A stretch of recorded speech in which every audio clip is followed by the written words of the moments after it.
Katie. We have the Bungalow Mystery. We are on Chapter 18, Night Trail. Carson Drew, startled, looked at his daughter. Where do you think the Dowds and Freds are hiding, Nancy? In a bungalow on Twin Lakes, the one I told you about. We told you we stayed in after Laura rescued us, she explained. My main reasons for thinking so are these. I saw a black foreign car come from there, and the place was well stocked with food. Fred may have been living there. Go on, that's interesting, the lawyer said. Nancy's hunch was that the thieves had first planned the bank theft, then the Dowds had rented the bungalow under an assumed name. Makes sense, Carson Drew nodded. Fred, Nancy continued, knew of Laura's large estate and jewelry, and got the idea of having Stumpy Dowd impersonate Mr. Aborn. In order to get the jewelry, they had to have Laura with them, so they decided to take her to the Melrose Lake house. Good logic, said Mr. Drew. Then, when the real Mr. Aborn appeared, they had to kidnap him temporarily. Well, we'll follow your hunch. Shall we go? The others offered to go, but Mr. Drew thought that Donald should stay with Mr. Aborn and Laura. Please do, Nancy added. After all, my hunch could be wrong. The Dowds may return here. We'll nab 'em if they do, Jim said determinedly. A few minutes later, Mr. Drew's car was on the detour again, heading for the Twin Lakes Road. When they reached it, there were no other cars in evidence. That's odd, said Nancy, knowing that this was the only road which connected the two resorts. Oh, said Don. Look! Mr. Drew had also seen a small red light a few hundred feet distant. He slowed up. Ahead was a gate obstruction across the highway.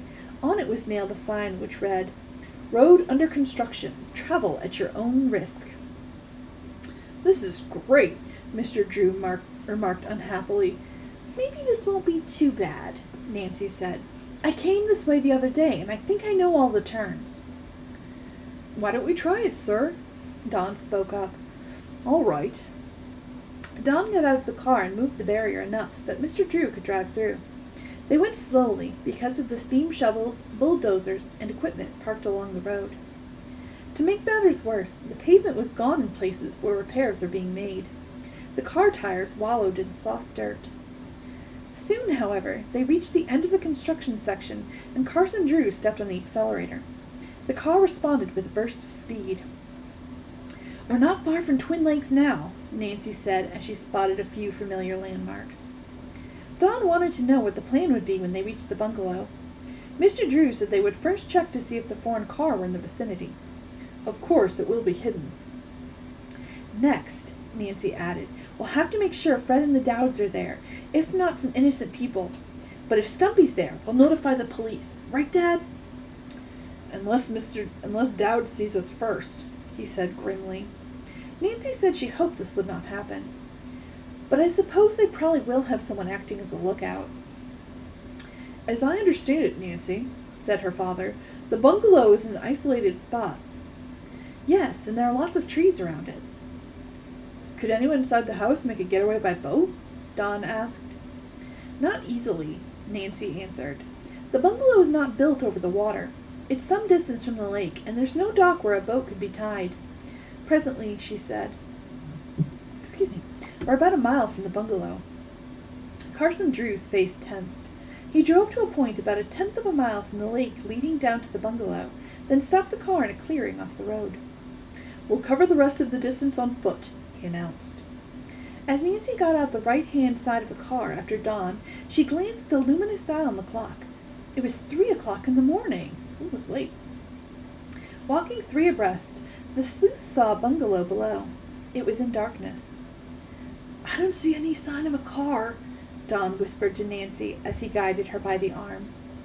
Carson Drew was silent, but suddenly he jerked to attention. A twig had snapped.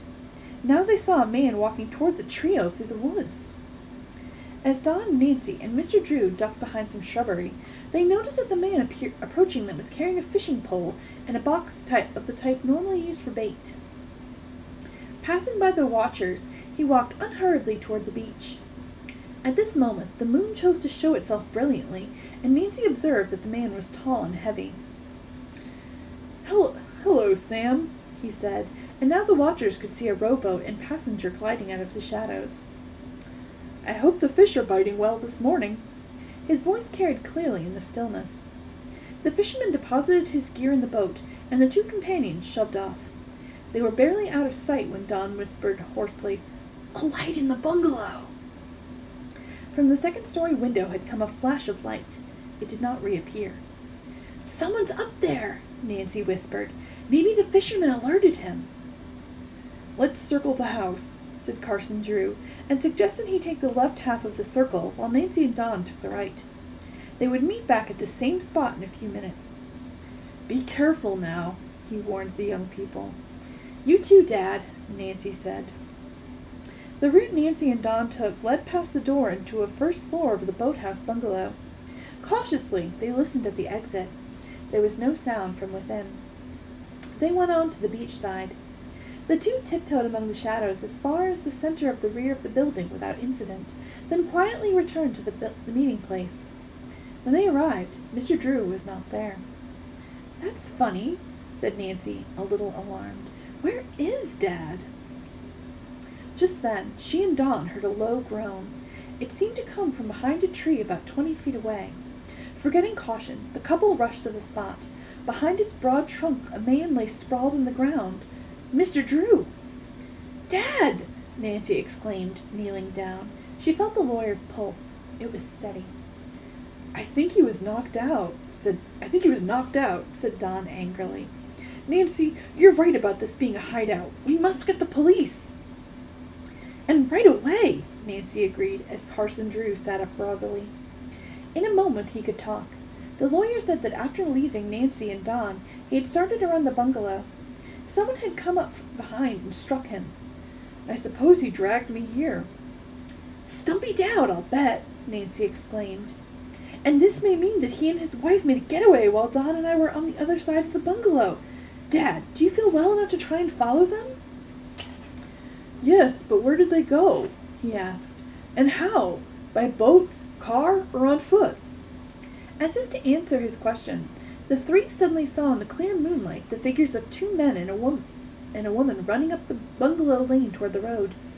Each man carried a big suitcase, Laura's inheritance and Mr. Aborn's little fortune. "After them!" Don cried. But Mr. Drew could not make it. He tottered unsteadily and leaned against the pine. "Go on," he said. "No," Nancy replied quickly. "Don, bring Dad's car here, will you?" As the boy started off, the trio heard the muffled backfire of an automobile coming from the direction of the woods across the main road. "Hurry, Don," Nancy urged. "They had a car hidden there." By the time Don returned, Carson Drew felt better. He suggested that Nancy drive, since she was more familiar with the road. When everyone was in the car, with the lawyer in the rear seat, they took off. Upon reaching the road, the young sleuth turned right. "I think this is the direction the other car took," she said. "Anyway, it leads to Stamford, where I know there's a state police headquarters." The road became rough and was full of sharp turns. Nancy drove fast, but carefully, slowing at each curve. There was no sign of another car until Don suddenly cried out, "I think we're approaching a car!" Nancy peered forward intently.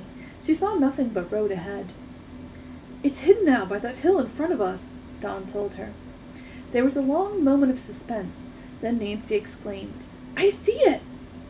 "Do you think it's the Dowds?" Don asked. "It could be," Mr. Drew replied.